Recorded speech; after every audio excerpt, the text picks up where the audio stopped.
nosotras somos Mailén y Mía de Sexto Sexta de la Técnica 2. Estamos con Belén en el marco de la Semana de la ESI, en el Día de las Mujeres y las Niñas en la Ciencia Bonaerense. Ella es una investigadora y bioquímica y ahora nos va a contar un poco de qué trabaja.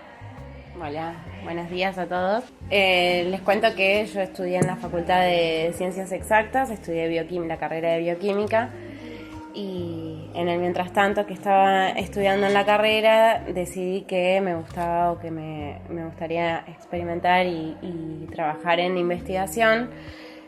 Si bien bioquímica está más orientado a trabajar en laboratorio, o lo que uno más conoce es trabajar en laboratorios de análisis clínicos, también se puede hacer investigación con esa carrera de base.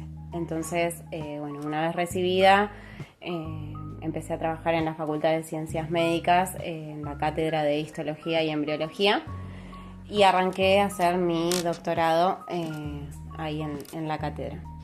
Bueno, buenísimo, Belén. Ahora te vamos a hacer unas preguntas. Dale. Sobre tu trayectoria científica, la primera vendría a ser que si podrías contarnos cómo descubriste tu pasión por estudiar lo que estudiaste. Bien, es como que, digamos, durante todo el proceso de la carrera y el estudio es como tenía ganas y me gustaba mucho la parte de medicina y la parte de bioquímica, o la parte más de investigación en laboratorio, de química o de biología molecular. Y cuando me recibí quería buscar un lugar, o cómo hice para llegar al lugar a donde elegí, digamos, hacer el doctorado.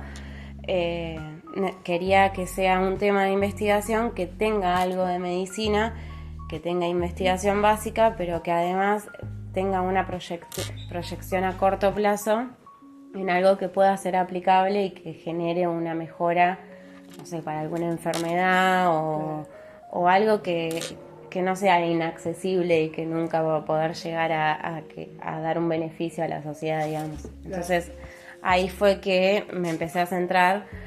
Me gustaba mucho toda la parte de endocrinología, o quizás orientada a diabetes o algo así, y también la parte de cáncer.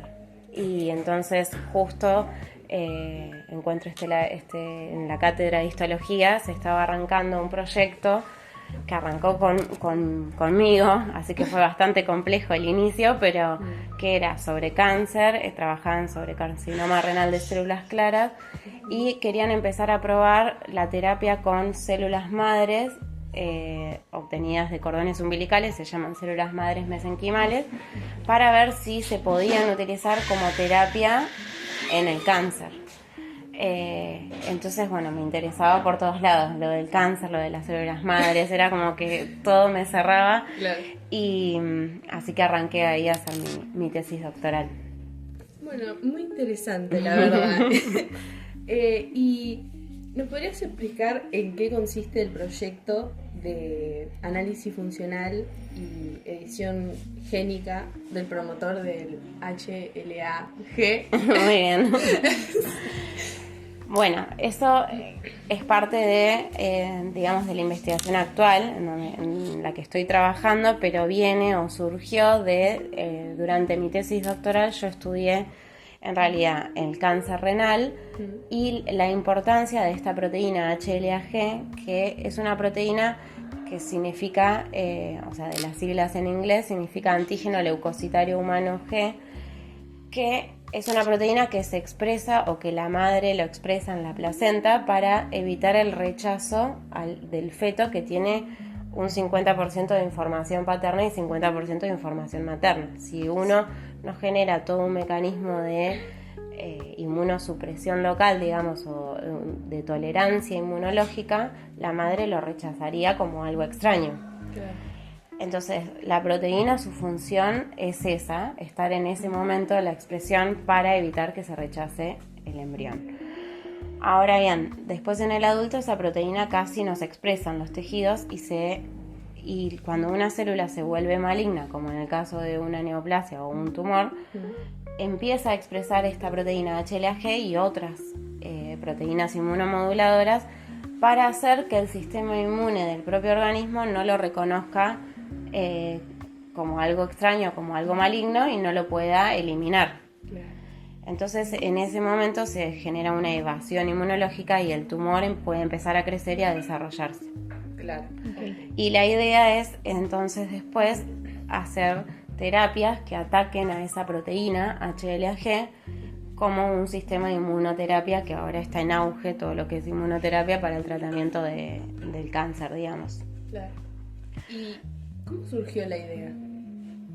Bueno, la idea, como les decía, inicialmente la idea y mi tema de investigación era sobre cáncer y células madres para tratar de que, digamos, se puedan usar las células madres para controlar el crecimiento del tumor, porque las células madres tienen un montón de propiedades de inmunomodulación, o sea, digamos, se pensaba que eso podía favorecer a eliminar las células tumorales o incluso, si no, también como usarlas como vehículo de drogas antitumorales, porque las células madres son atraídas a focos infecciosos. La cuestión es que cuando empezamos a hacer los primeros ensayos, en donde poníamos células tumorales y células madres mesenquimales, trabajamos con ratones de laboratorio, lo que empezamos a ver era que todo lo contrario, o sea, al inyectar las células madres junto con las células tumorales, favorecía el crecimiento del tumor. Entonces era como que medio el plan inicial se empezó a desmoronar porque estaba generando todo el efecto contrario, que de hecho, eso es algo importante en la ciencia, de que a veces los resultados de la hipótesis no es lo que uno cree, pero eso también es importante de reportar y de informarlo, porque quizás hay otros que estaban pensando en la misma hipótesis de trabajo y bueno, entonces hay que informar y de hecho es un conocimiento que de hecho después nos sirvió para otras cosas que hicimos en adelante, en que las células madres están en auge para un montón de terapias y supuestamente van a servir para curar todo en el universo. Y hay que tener precaución porque si uno aplica esas células en un paciente que puede llegar a tener, no sé, un riesgo de generar tumor, eso podría estar favoreciendo a que se desarrolle más rápido. Claro. Entonces o sea, es un conocimiento que al final sirvió como por ese lado. Claro. Bueno. Y de ahí, digamos, surge, justo de empezar a estudiar esta proteína HLA-G, porque tuvimos un contacto con un laboratorio en Francia, que ellos fueron los pioneros en el descubrimiento de esta proteína HLA-G, y nada, ellos también estaban estudiando justo el HLA-G en el carcinoma renal, y viendo en poblaciones tumorales allá, y entonces fue como, bueno, podemos también empezar a ver si en la población argentina, o sea, en muestras regionales, digamos, teníamos los mismos resultados que ellos, y en base a eso se fue como empezando a armar el plan de investigación. Bueno, o sea, fuiste a París. Sí, ¡Qué hermoso. cosa! O sea, esto no están las preguntas, ¿no? Pero fue lindo, ¿no? Sí, o sea, más allá de la experiencia en el laboratorio, sí, era. Como ciudad y todo, increíble, es hermosa uno siempre lo piensa a nivel turístico, pero vivirla y todo, la verdad que a mí me encantó la experiencia. Y además estuve en la Casa Argentina de París, que, o sea, los distintos países, hay una región, digamos, en París, casi a las afueras, que se llama Cité Universitaire, en donde cada país tiene sus casas, en donde estudiantes o gente que sea o por intercambio de estudiar carreras de grado, pasantías de investigación, allá también hay mucho de todo lo que es el estudio en conservatorios, de música, de arte, todo eso también es muy importante y hay mucha gente que va a hacer esos intercambios. Entonces la Argentina tiene la Casa Argentina dentro de Cité Universitaire y uno tiene que acceder mediante subsidios y te tenés que presentar para ver si quedas seleccionada, digamos, para poder alojarte ahí, y es muy conveniente porque es mucho más barato la estadía y todo, y entonces también estuvo buenísimo eso porque era el intercambio con todos argentinos que estaban ahí yendo. Te sentís más como un pedacito de casa. Sí, éramos como una pequeña familia y además todos haciendo, no sé, pasantías en distintas universidades. Claro, te nutrís de un montón de conocimientos. De hecho, me hice amigas que son hasta el día de hoy, una que también era bioquímica y que estaba en un laboratorio allá haciendo otra pasantía y terminó quedándose como 1 año y medio en ese laboratorio. Empecé a leer e investigar que ya están como tratando de aportar ciertos datos a algunos modelos de aprendizaje para prever o probar otras cosas que tengan vinculación con la parte biológica y que por ahí a los científicos humanos por ahí no se le hubiese ocurrido, como que te abre para probar más cosas. Claro, es que es una locura y, o sea, yo todavía no... O sea, como todos, uno usa un poco el ChatGPT para ciertas cosas o lo que fuera, pero no he indagado demasiado en otras herramientas que da. Pero, por ejemplo, en el laboratorio, en el FLENI, ellos, de hecho, desarrollaron todo como un análisis porque ellos allá trabajan con la diferenciación de células, un tipo de células madre que son células madre pluripotentes inducidas, y hacen toda la diferenciación para generar cardiomiocitos, que son las células cardíacas, las células musculares cardíacas, con el fin de estudiar, bueno, todo el proceso de diferenciación, parte del desarrollo embrionario, pero también en un futuro para una aplicabilidad en casos de infarto de miocardio, que es una enfermedad de alta prevalencia, ¿no? En todo ese proceso de diferenciación, desde una célula madre hasta obtener el cardiomiocito, ellos tienen, recién a los 5 días, 7 días, empiezan a ver algún cambio morfológico o que la célula empieza a latir y entonces se dan cuenta de que su protocolo iba bien. Con esto de la inteligencia artificial, ellos lo que hicieron fue empezar a tomar fotografías de todo el proceso desde que empezaban la diferenciación y claro, el ojo de analizar fotos de una máquina es mucho mejor que el ojo humano, que no detecta esos cambios tan incipientes. Entonces, mediante ese análisis de fotografías minuto a minuto que le iban sacando a las células en diferenciación, logran detectar al siguiente día cuáles células ya están empezando a tener cambios morfológicos que para el ojo humano llevaba 5 o 7 días. Entonces, bueno, eso es una, por ejemplo, herramienta que ellos, de hecho, la han utilizado y desarrollaron eso. Más allá de eso, la inteligencia artificial sirve para un montón de cuestiones y va a hacer que la ciencia también avance a pasos agigantados y que también es bastante difícil de ir siguiéndole el ritmo y de ir ayornándose en todo lo rápido que se puede hacer con la IA, ¿no? Hoy en día también se usa muchísimo todo lo que es bioinformática y análisis de datos para lo que son las secuenciaciones de los genomas del ADN y bueno, en este último tiempo se ha avanzado un montón en ese campo de estudiar primero que la tecnología de secuenciaciones del ADN cada vez, o del genoma se hicieron cada vez más, o sea, mejoraron muchísimo, avanzaron un montón. Ya los costos de secuenciación de genoma no son tan altos como en los inicios. Entonces cualquier laboratorio que tenga medianamente algún cierto subsidios puede acceder a hacer secuenciaciones masivas del ARN, del ADN, análisis de un montón de cuestiones, y todos esos gran volumen de datos que se obtienen son procesados también por informáticos, digamos.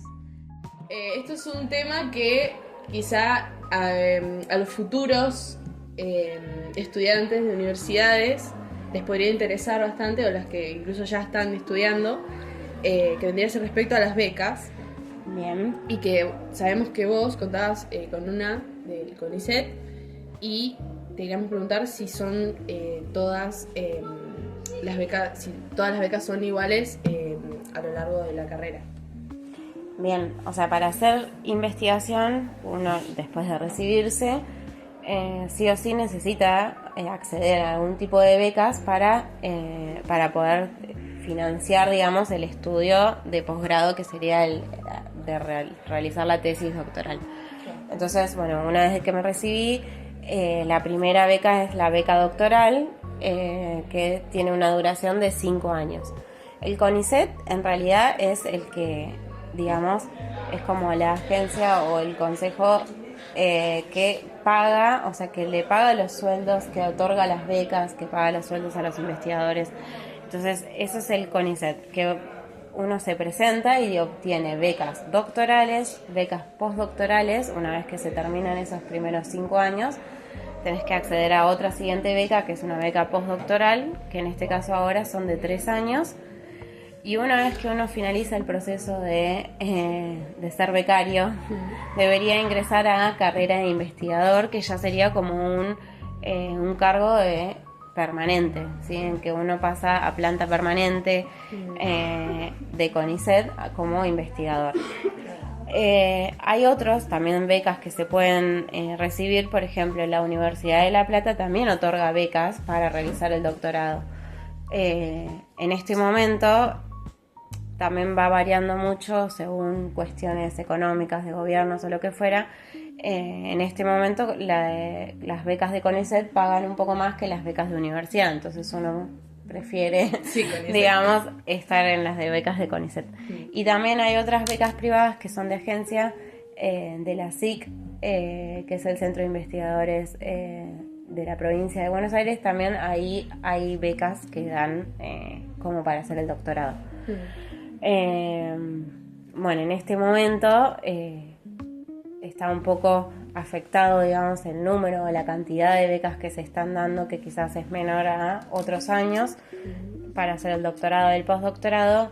Y justamente yo acabo de terminar mi beca postdoctoral y estaba en la convocatoria para ingresar a carrera de investigador de CONICET. Yo me presenté en la convocatoria 2023, que fue la última que se había abierto. Y justo hace unos días estuvieron los resultados y no me salió el ingreso a carrera, así que, bueno, nada, seguiré haciendo investigación igual porque, como vengo diciendo, es lo que me gusta y lo que quiero y lo que me apasiona. También hay otra posibilidad de hacer investigación, no es solo el CONICET, sino que desde la universidad los cargos docentes que uno tiene hay cargos que son con dedicación a la investigación y dedicación a la docencia. Entonces el cargo que yo tengo en universidad me permite hacer las dos cosas. Tengo, digamos, la parte de docencia y la parte de investigación. Por lo tanto, estamos mal, pero no tan mal en mi caso, porque voy a poder seguir, aunque sea gracias a la Universidad de La Plata y el cargo que tengo ahí. Ahora sí, yendo a la parte que nos compete el día de hoy, la ESI. Entonces, bueno, las preguntas orientadas a la ESI, la primera que te queríamos decir es: ¿qué opinás de los discursos que dicen que la ciencia no tiene género? Si vos realmente lo sentís así, o sentís que también hay una forma de hacer ciencia atravesada por la identidad de cada uno. Bien, justo estábamos pensando un poco en la época en la que estoy atravesando yo, o en la que quizás me tocó ingresar, y en el ámbito también, porque depende mucho quizás del laboratorio en donde te toque, de la gente que uno tiene alrededor. Yo nunca he sentido una limitante de decir de ser mujer y quiero estar en la ciencia y quiero hacer investigación. Nunca sentí un freno, digamos, para poder avanzar en mi carrera, o sea, en desarrollar el doctorado, el postdoctorado y todo, pero sí es cierto que en otros ámbitos, o sea, quizás tuve la suerte del laboratorio, de la gente que me tocó alrededor, en donde nunca sentí ese freno. De hecho, mi directora es mujer también, y en nuestro grupo de investigación estamos bastante parejos, o incluso creo que somos más mujeres que hombres, pero sí en ciertos ámbitos, y cuando uno va a congresos, sobre todo, no sé, o escucha charlas, jornadas, congresos internacionales, y es cierto que se ven muchas más caras masculinas que femeninas, y entonces ahí uno se pregunta bueno, ¿por qué? O sea, quizás para llegar a los cargos más jerárquicos o no, si hay más predominancia de un género o del otro, pero no, o sea, claramente, o sea, si uno lo piensa, no es que va a ser un impedimento, porque si uno se propone hacer algo, tiene que ir para adelante y hacerlo. Y pero bueno, no sé, esa fue mi experiencia en lo personal a mí. Quizás también en el ámbito de docencia, yo estoy en la Facultad de Ciencias Médicas, y justo también, bueno, en la Facultad de Ciencias Médicas también hay mucho predominio de un género sobre el otro y la importancia y ya les digo, o sea, yo en particular nunca tuve una situación de que me haya sentido más bien vulnerable o con menos posibilidades pero quizás ahí en la facultad quizás sí también se pueda notar un poco más. Bueno, esta pregunta la relaciono con si crees que el reconocimiento hacia las mujeres, tanto histórica como actualmente, es equitativo respecto del reconocimiento que tienen los hombres en ámbitos científicos. Sí, o sea, quizás esperemos que eso esté cambiando, o sea, ahora lo siento que quizás empieza a haber un cambio, pero que falta mucho por recorrer. Pero bueno, en este último tiempo hay muchas, y de hecho estas campañas, y está buenísimo que se traten estos temas en las escuelas, en distintos ámbitos y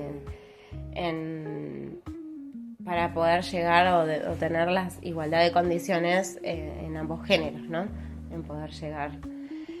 Muchas veces también se pone en juego de que la mujer con la maternidad o cuando, o sea, pierde tiempo, digamos, de su carrera por licencias de maternidad o lo que fuera, y entonces ese tiempo que uno pierde el hombre lo gana porque sigue avanzando. Entonces esa diferencia, ¿cómo haces para igualarla? Y bueno, ahora hay un montón de, por ejemplo, no sé, para la obtención de becas, que antes había, por ejemplo, un límite de edad. Hasta cierta edad se podían ganar becas de CONICET, por ejemplo, para hacer el doctorado o el postdoctorado. En este último tiempo ese límite de edad primero se había extendido, después ahora en estas últimas convocatorias, no sé si sigue estando o no, pero en las mujeres se contemplaba, si habían tenido un hijo, 2 hijos, o sea, la cantidad de hijos, se extendía ese plazo. Entonces si el límite normal de todos era hasta 35 años para poder sacar una beca,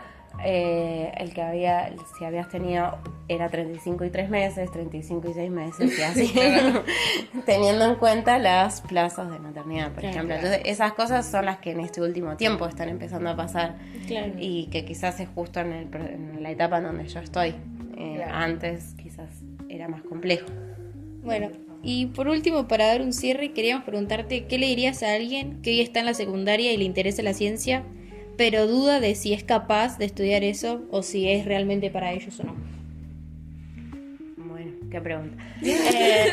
O sea, para mí, o sea, con respecto a capacidades, yo estoy completamente en desacuerdo, porque no es cuestión de capacidades para mí, ni siquiera de decir me enfrento a una carrera universitaria, sea cual sea.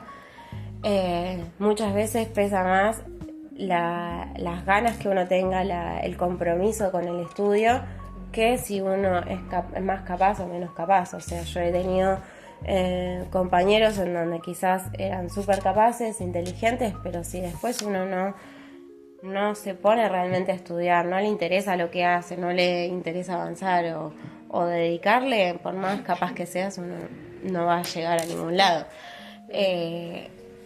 Lo que sí creo es que la ciencia está vista, digamos, primero que hay un montón de carreras que pueden llevar al mismo camino de hacer investigación. Yo, por ejemplo, estudié bioquímica y el 95% creo que de los que se reciben de bioquímico se dedican a la clínica, o ahora también hay más cantidad que por ahí se dedican en la industria, pero investigación son muy pocos. Y yo, sin embargo, quería estudiar esa carrera porque me gustaba su enfoque en que tenía la posibilidad de hacer investigación, veía mucho de biología molecular, de las bioquímicas y de toda la implicancia que tiene, pero también tenía toda la parte de medicina y de las enfermedades y la clínica, que también me encantaba.